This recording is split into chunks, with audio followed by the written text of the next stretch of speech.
Episode 10, The Magic of Worm Composting with Don Smith. Welcome to Thriving with Nature, a podcast that gives you the tools you need to live a modern lifestyle that helps regenerate our planet. And now your host, Hayley Weatherburn.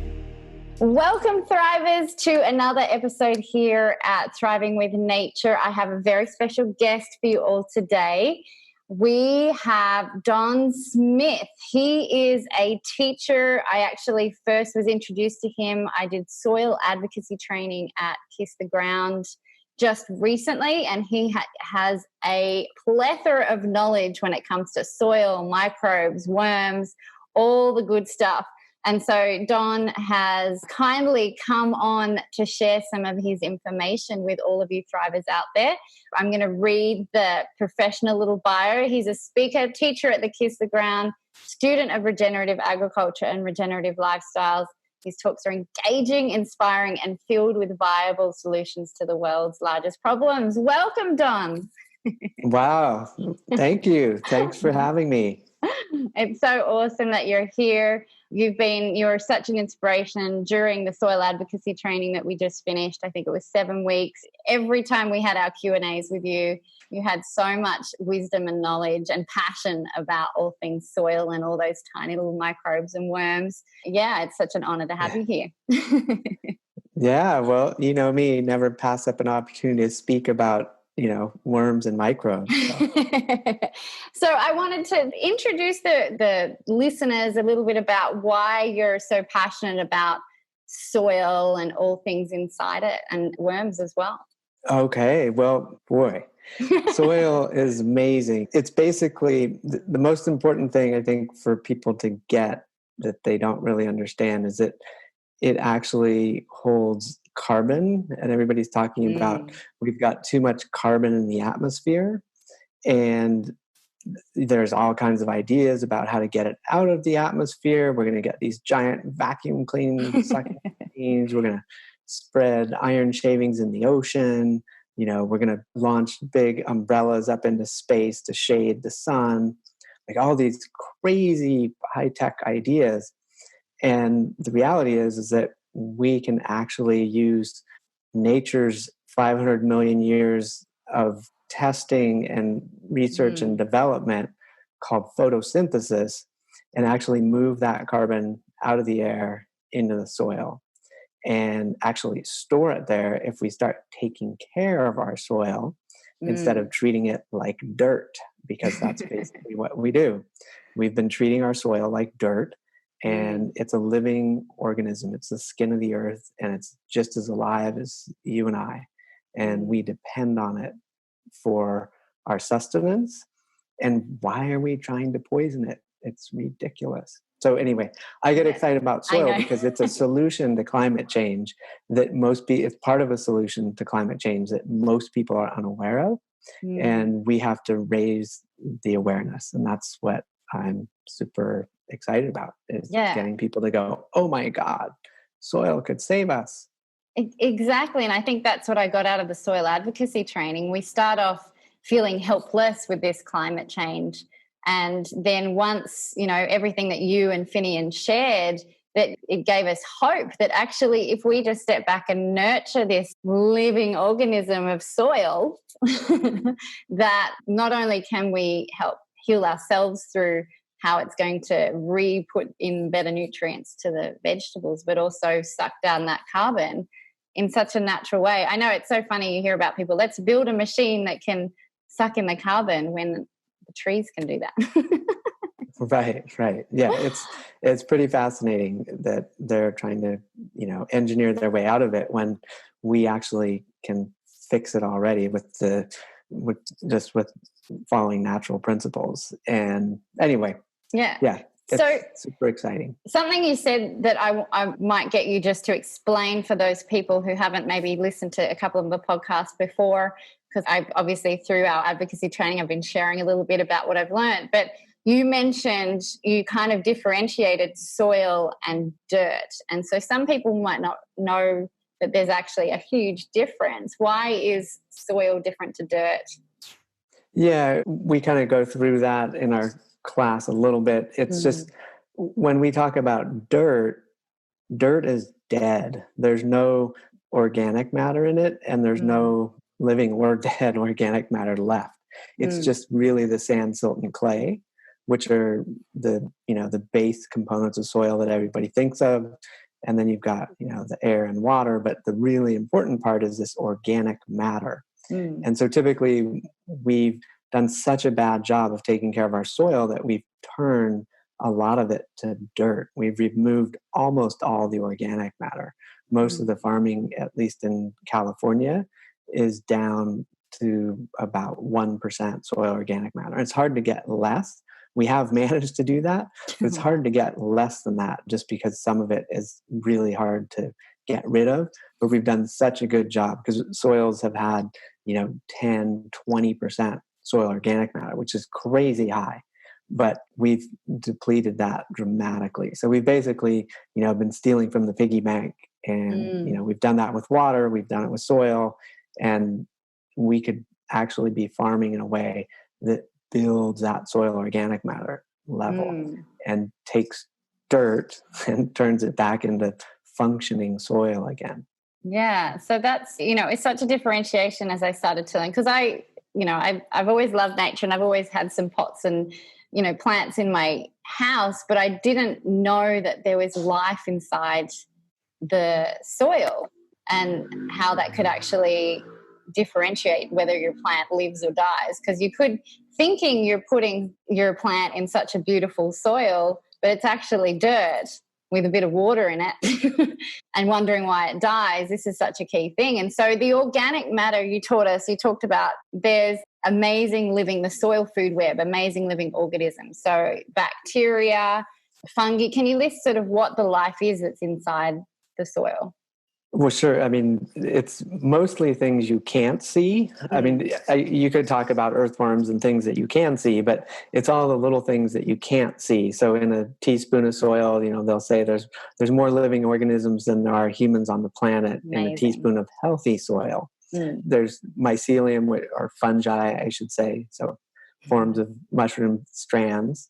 There's all kinds of microbes, whether it's archaea or bacteria or nematodes or amoeba, ciliates, protozoa, all kinds of fun little things that if you have a microscope, you'll get scared because some of these things are wild looking. It's really fascinating to see what's actually living. Yeah, they do. You see things that you're like, oh my God. And what's even crazier is that stuff's living inside you too. It's like we have all these little crazy things that we couldn't live without either. So they're really important in the soil, and we don't want to be killing them because they perform vital functions such as producing enzymes and other sorts of sticky substances that help glue sand, silt, and clay particles together, making aggregates. They also make minerals available to plants. So if you don't have that living microbiome in the soil, then plants aren't going to get all the nutrients that they need.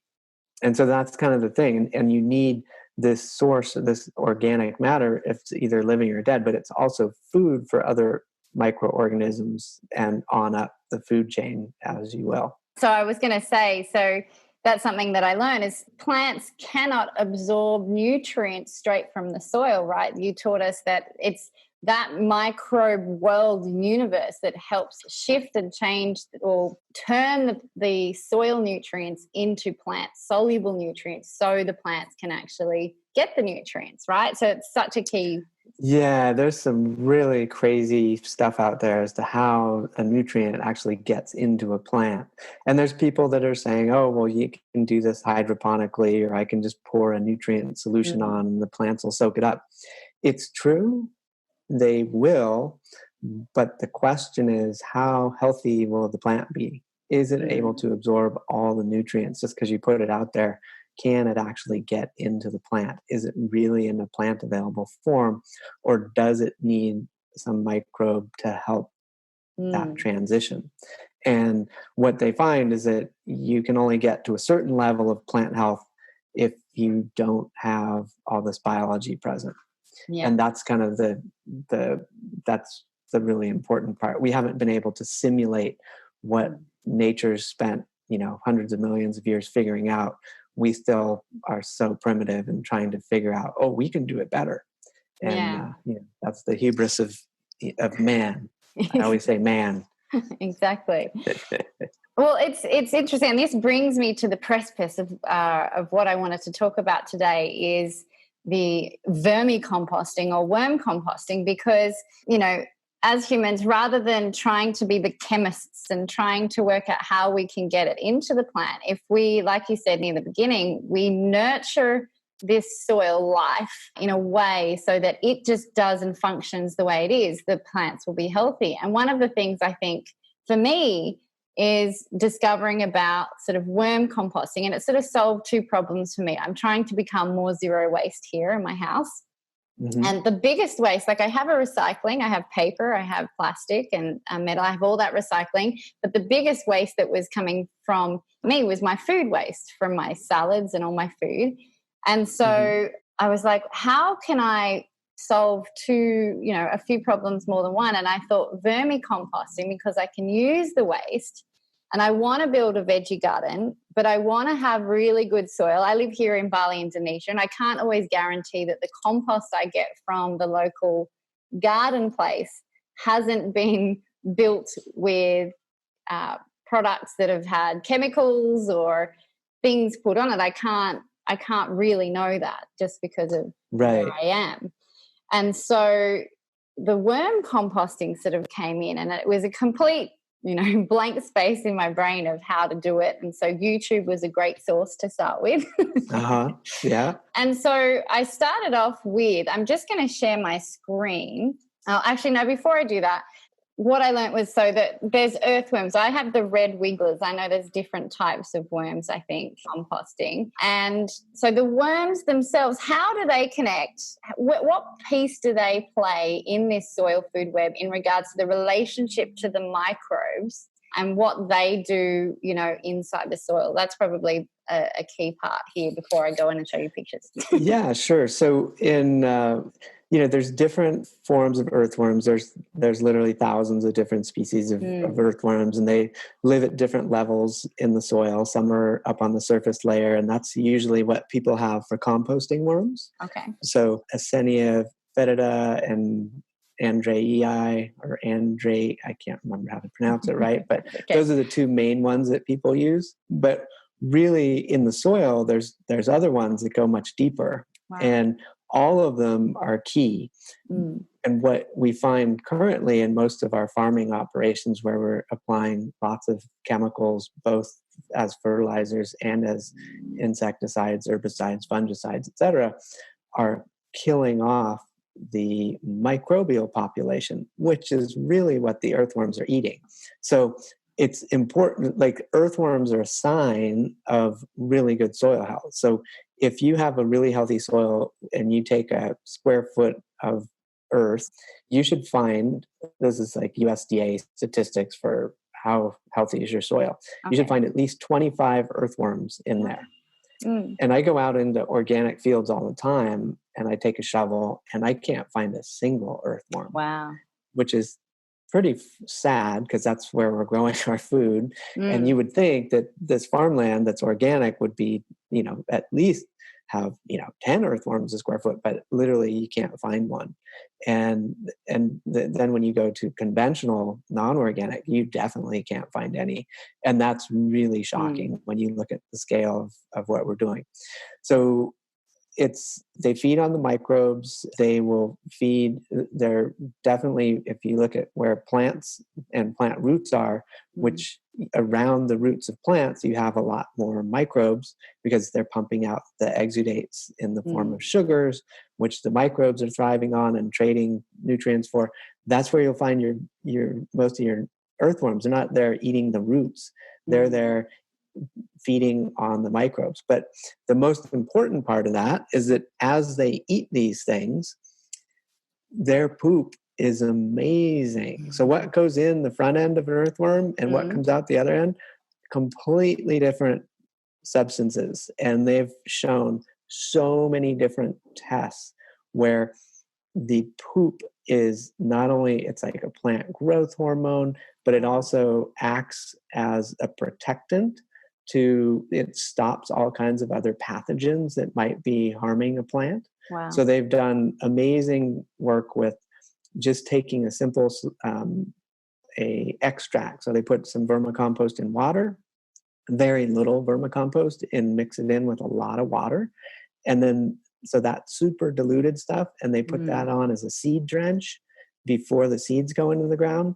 And then those seeds, as soon as they sprout, whatever amazing bacteria, whatever properties it has, somehow it protects that plant from getting all kinds of diseases. And they've done it where they've introduced diseases and the plant wasn't affected by it, and the ones that weren't treated were affected by it. So there's a lot of amazing research. But anyone that's used vermicompost on plants sees it's just like all of a sudden the plant goes nuts. Like you put some down, water it in, and in a week you can tell, like, oh my God, this thing all of a sudden just started growing like crazy. So but can you imagine if your soil was teeming with earthworms, which is what it's supposed to be doing? I mean, you're supposed to have tons of them per acre. Wow. And it's like, that's nature's tilling machine, right? It's doing all sorts of things. It's creating all these pathways in the soil for air and water. I mean, they're amazing. And that's why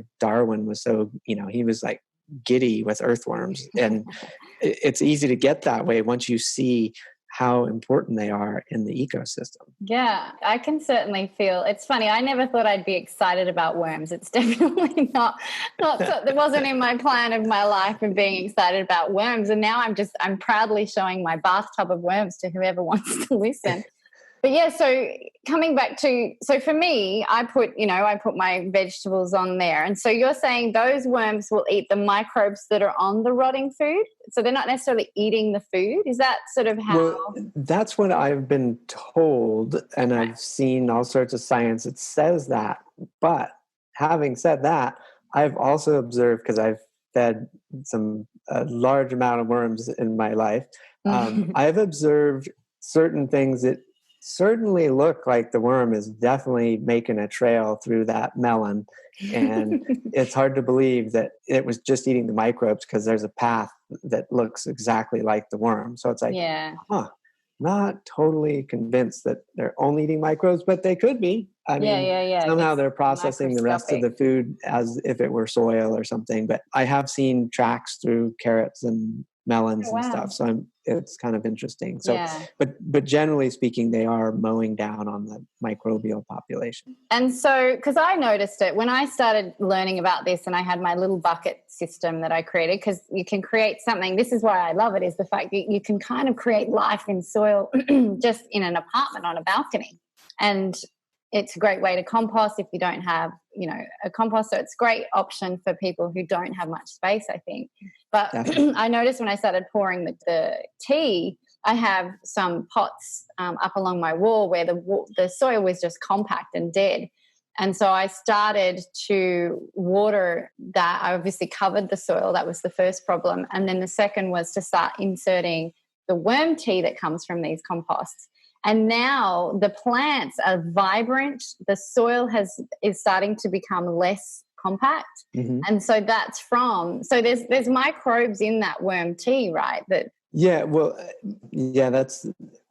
should clarify, because some people get really hung up on tea versus leachate versus extract. Okay, yes. But it depends. So without having seen yours, sometimes that stuff can smell bad, and sometimes, so it can be what is called the leachate, the stuff that drips out the bottom. Yeah, could be considered. It can be dangerous. A lot of times it's perfect. It's really clean and it doesn't smell and it's wonderful. I've put it under the microscope numerous times. It does not have, the actual leachate does not have much microbial life in it. Interesting. The microbial life is actually highest up towards the surface where the worms are feeding, which is really interesting. So the finished stuff down at the bottom tends to get, very dense and compacted. It's loaded with nutrients. So don't think it doesn't have nutrients, but its biological life is less than up where the food is freshest. If you think of it that way. Anyway, the bottom line is you're putting on nutrients and microbes when you're doing that. There are some microbes, and everything's going to do better when there's some nutrition available. And then when that happens, those plants are growing better. They're photosynthesizing more. They're producing exudates, feeding the soil food web. They're feeding the microbes. Even if your vermicompost didn't have a lot of or the leachate that you poured in didn't have a lot of microbes, it doesn't matter, because once you get food out there and nutrients out there, all you need is one bacteria overnight can become 1 billion if conditions are right. I mean, that's how fast these things multiply. That's amazing. So you're seeing the results of whatever you're doing, whether it's getting microbes or not. It's still producing amazing results. Okay, well, it is. That's the thing. And I'm jumping ahead. I wanted to talk about now, obviously it's called leachate, not worm. I've been calling it worm tea.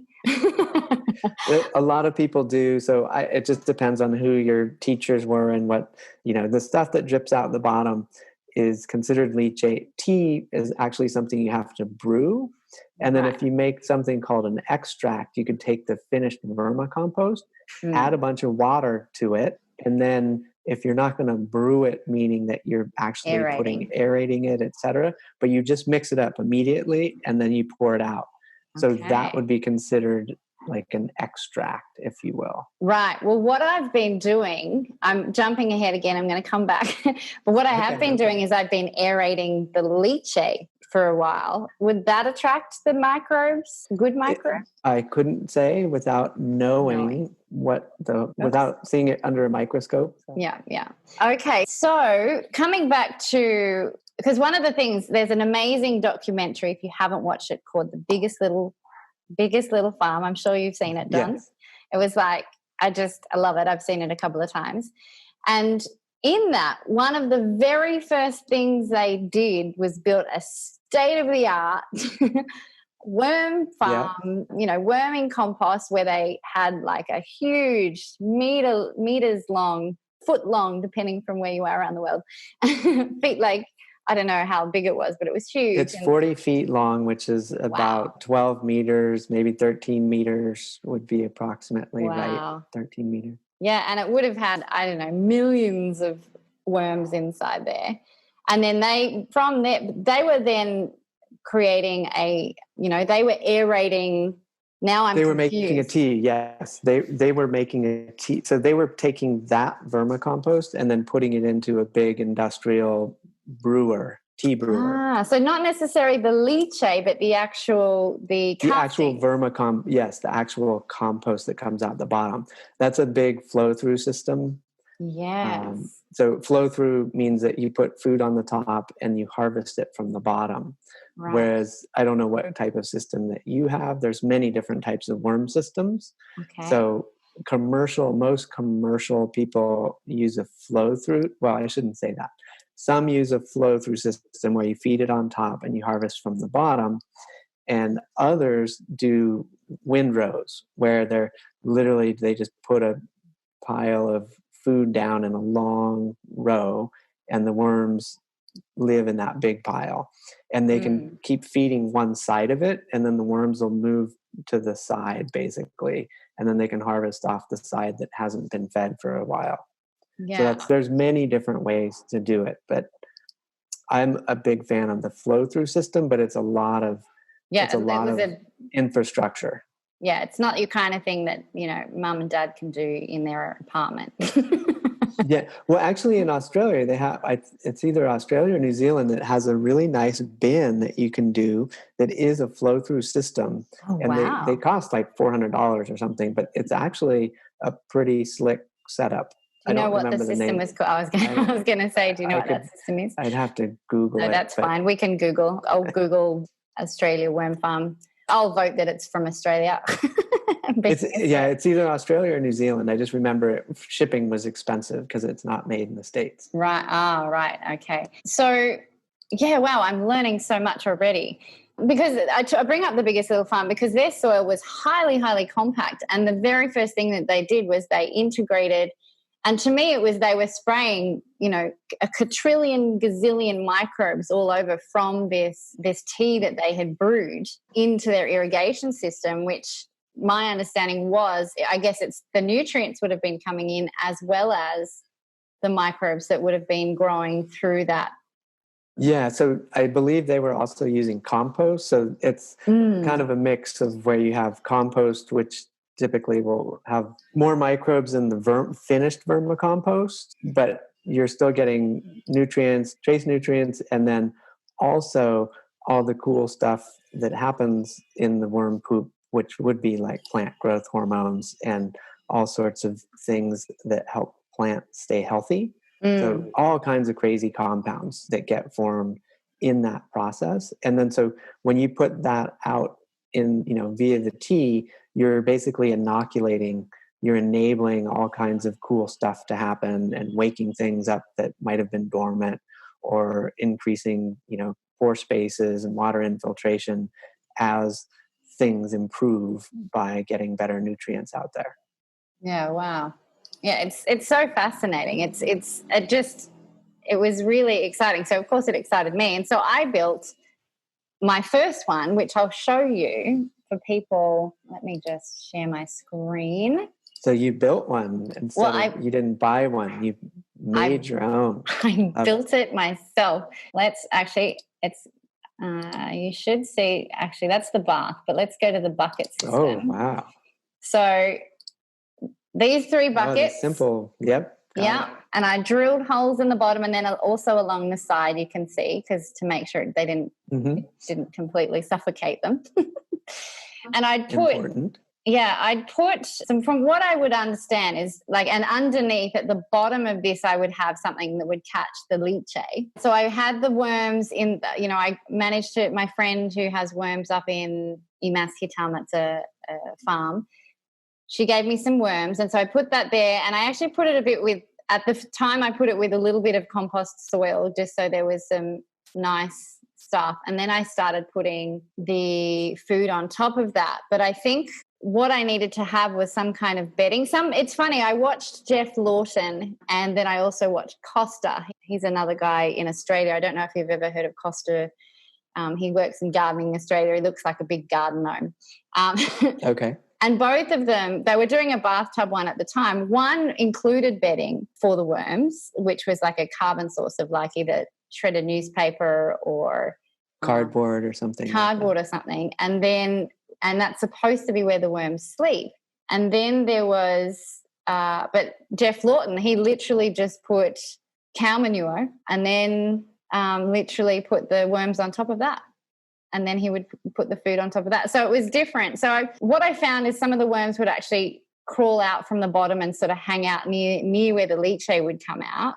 And then some of them weren't necessarily crawling up. And I was also concerned about if you have too much of the food substance, the scraps, the worms, it would get too anaerobic or acidic potentially, and the worms didn't like that either. Can you comment on sort of the layers that are important inside sort of a worm farm? It's really, so I've rescued so many people's worm bins and seen really scary looking stuff, and that smelled god awful. And it was just, it's really important when you feed your worms, one, you have to figure out how much they eat, and it takes a while to get used to it, So there's a bunch of people that say, they eat their body weight a day, which is not true. At best, they're eating about 25% of their body weight.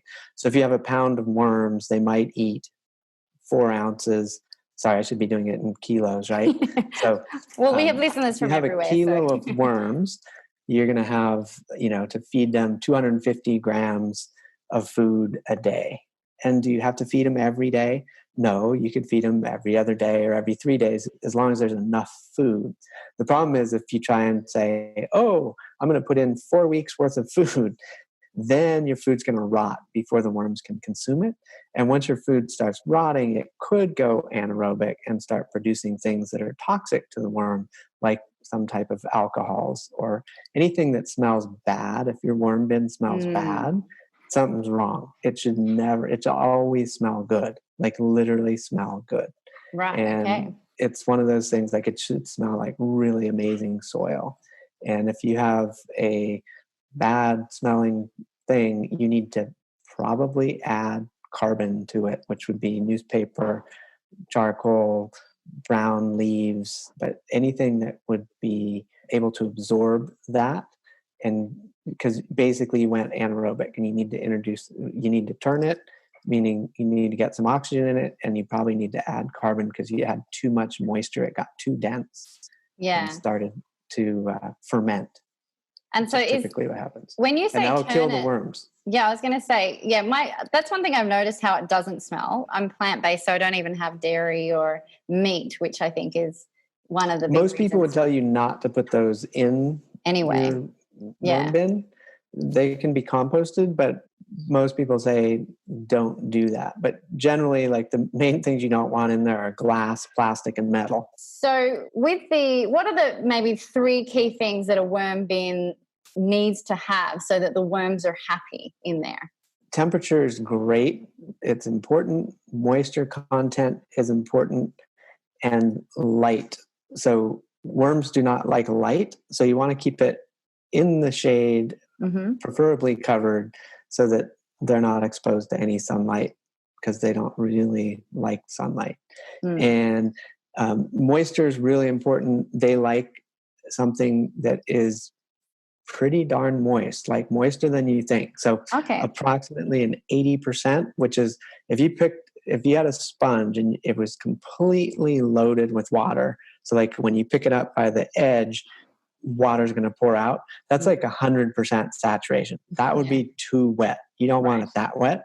But if you have a sponge and you squeeze it and no water comes out, that's too dry. But if it definitely, you can squeeze water out, that's more like 80%. So you want water to squeeze out. If you were feeding it a mixture of food, and you squeeze that handful of food, you would actually want some moisture to come out.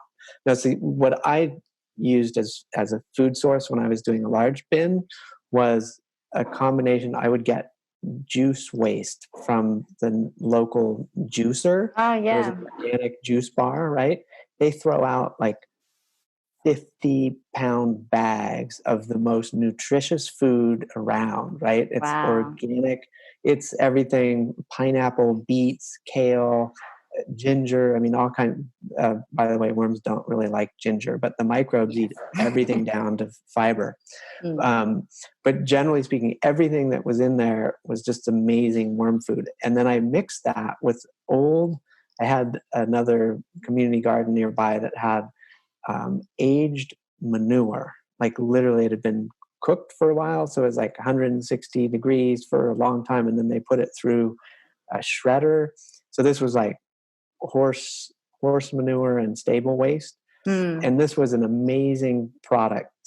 And I'd mix that with juice waste, and it was like the perfect worm food. I had so many worms that when you open the lids to my worm bin, it sounded like opening, I don't know if you guys have Rice Krispies down there, but when you pour milk on cereal and it goes snap, crackle, pop, that's how many worms. It's like you lift it and you can hear the worms. There's that many. You would stick your fingers in there and literally the whole surface would move. It was that's amazing. Like that's how many I had. It was robust. And, to maintain that though, you have to keep a perfect, you got to keep the conditions just right. And for the average home person, you're not going to have that perfect situation, but you can create it. Like you said, you had some compost. So if you don't have the perfect food waste set up, and by the way, I'd recommend putting all your food scraps in the freezer. So just one of your freezer drawers, or get a bucket that you can put in the freezer. And then you just throw all your food scraps in the freezer instead of keeping them on your counter. And this will stop them from fermenting. It freezes them. And then when you thaw it out, they're already broken down because you broke down a bunch of the cell structures when they froze. From freezing, So then the food's much easier you just put it out there, and it's much more readily digestible for the worms, and it's easier to work with once it's thawed out. But you can put in just about anything and it'll eventually break down. But like I said, if you have juice waste, and coffee grounds. Oh my God. They love that. Coffee grounds, not too much because it's acidic, but definitely they definitely get a buzz on coffee ground. Even better is if you grow mushrooms on your coffee grounds, then you take that myceliated coffee ground, which doesn't have caffeine anymore in it, and the worms go nuts for that stuff. It's amazing. That's amazing. That's a whole nother level. Yeah. And so the worms, are ultimately helping this turn into sort of plant soluble castings, and the nutrients will be so rich from their poo. And that's what's really great for putting on your gardens, right? And so exactly. the biodiversity of the food you're feeding them is also really good to provide more diverse nutrients into the casting. Sure. Exactly. It's just like everything else. The more diverse it is, the better. So if you can get a lot of different sources of food, and there's like one of the classic books is called Worms Eat My Garbage, and you can feed worms all kinds of stuff. The woman who wrote that is deceased, but she was really sweet, and her name is Mary Applehoff. It's Mary Applehoff. Applehof, one F. Awesome. But there's a lot of worm books out there, and if you really get into worms, you can go to the North American Vermiculture Conference, which is usually in North Carolina, hosted by Dr. Rhonda Sherman, and she's been, I think they're on this will be like their 21st year or something. Wow. But that's for where the big scale vermicomposters go. Wow, that's amazing. Now, one thing you mentioned temperature, moisture, and light. You didn't sort of comment on what the ideal temperature is. Oh, right. So worms don't generally like anything over 100 degrees, which would be about 40 degrees C. Oh, of course. Yeah, definitely. Yeah. Somewhere in there. Yeah. So it's amazing. They really thrive in warm, like you can get up to 30, maybe 34 C, I think that's about right. Yeah. And they'll thrive. And wow, you have a cat in the background. I do. Yes, I do. Anyway, they have, I've studied this even in the wintertime because of what I was feeding had enough nitrogen in it. I would put on my food a couple inches, that would be like 5 centimeters thick. Mm-hmm. And it would actually start to get warm through thermophilic process. That's the microbes making it heat up. Nice. And the worms would love that. So in the wintertime, when it was almost, it wouldn't be freezing, but it was getting close. It was cold. Like it would have been like 5 degrees Celsius or something like that. Even then, the worms were doing fine because the food kept them warm. But they don't like freezing, and they don't like it too hot. So you don't want to keep your worm bin in the sun. Well, and in the wintertime, you might need to protect it. I have a funny story about keeping your worm bin too hot. I got really excited when I finally got my bathtub because I wanted to upgrade. I realized I think I had too much food for the worms just using those bucket systems. I felt like I had too much. And so I decided to get a bathtub, and I thought I'm going to give them the fresh, bestest bedding ever and all this kind of stuff. And what I ended up doing is I actually put fresh horse manure in, a whole heap of it. And then I checked it about 12 hours later, the next day, and I was wondering why none of my worms had moved from their original position inside the nice, cool castings that they had been in. And I felt the rest of the bin was extremely hot. I think the fresh horse manure was starting to get extremely hot. And I was like, oh my God, I'm cooking my worms. Yeah. And so I had to go in and rescue all my worms and get all the horse poo, the fresh horse poo out. And I had already composted horse poo, the cooler stuff, and re-bedded it, and they're much happier now, I can say. Yeah, and that's why you noticed I said I was using aged manure. It had been aged and had already gotten up to temperature, and then been put through a shredder and cooled back off. But yeah, exactly. You can definitely cook. You can create an environment that's too nitrogen rich, and it'll overheat. And the worms will not like that because there's so much nitrogen. They're like, nope, that's not for me. It'll actually smell like if it smells like you smell that ammonia smell, well, that's usually a sign that it's going to be too hot. Yeah, well, they're definitely much happier, and I'm glad I checked it 12 hours later. And, you know, that observation is such a key thing. We're coming to the end. Just wanted to talk just a little bit more on, so for people at home, if they want to start, you know, a place, like start a farm so that they can, you know, get rid of their food scraps or not have food scraps going off to waste, because as we know, I think it's the second most contributor to the climate change is the methane coming from the food scraps that are inside the tip that could be composted, right? So if they want to be contribute to being part of that and also start to build some nutrient-rich castings and have some leachate, what do you suggest someone does? Like, what's the best thing that someone can do to just get started doing the little worm farms? I would do anything to get educated on it. So like Mary Applehoff's books is like $10, right? You can watch YouTube videos for free. There's tons of great vermicomposting websites out there. There's that would be the simplest way. None of it's hard to do. And if you go to if you go to your local community garden or somewhere, you can find somebody that already has some worms. So you could find some worms. You can buy them, but I just caution people, it takes a little bit of skill. It sounds silly, but like you don't want to kill your worms. I've seen so many worms where, you know, people buy 5 pounds or 10 pounds of worms and it's their first time doing it, which is way too many. Don't start big, start small. And they multiply, by the way. So just don't go out and go buy a bunch and then kill them because you don't know what you're doing. So it's easier to find somebody that you can learn from or, you know, spend a little bit of time getting educated. It is like having a pet. They're great. The good part, I mean, I have this whole reason why worms are awesome, but like you can name them things and, you know, like that one's Pat. They're hermaphrodites. So you have to come up with names that, you know, can be male or female.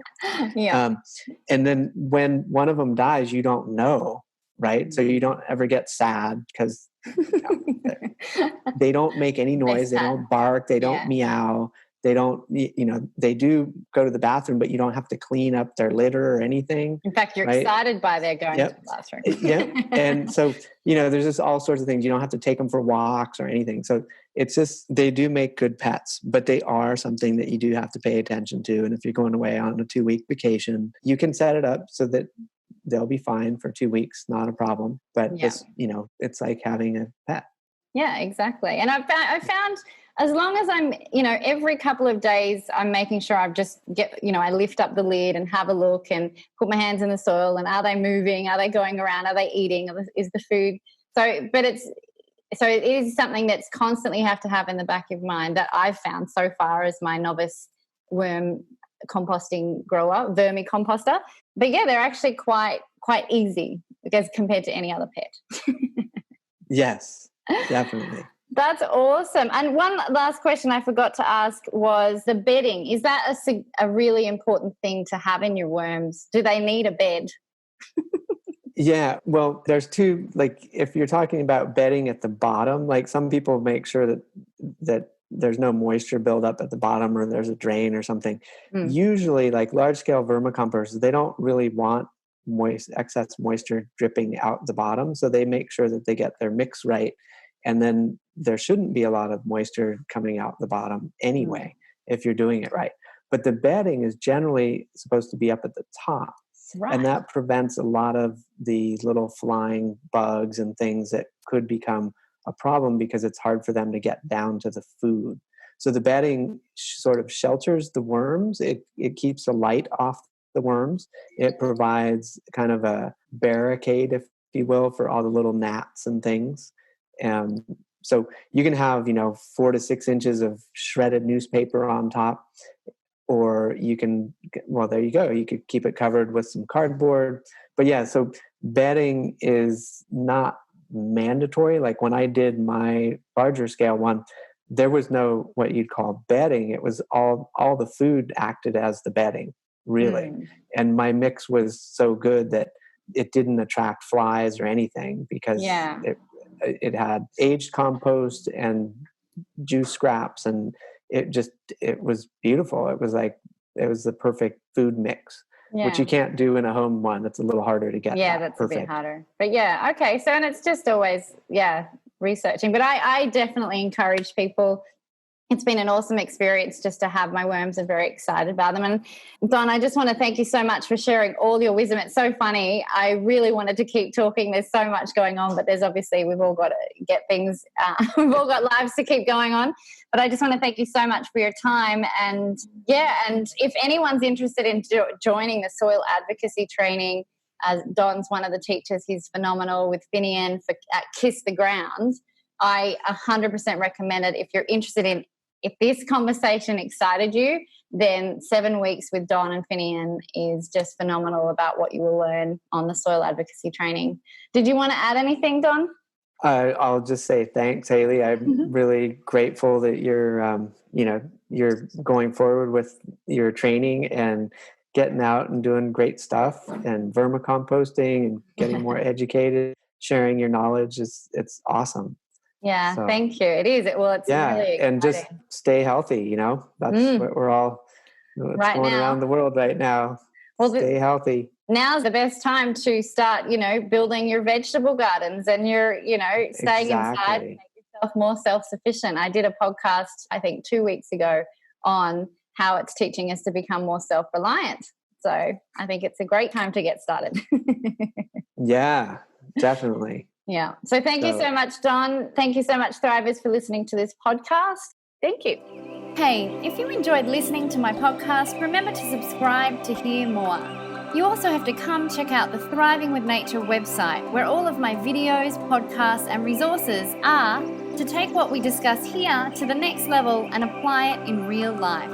I'd love to have you come join myself and many others striving towards living a regenerative lifestyle. Go to thrivingwithnature.com.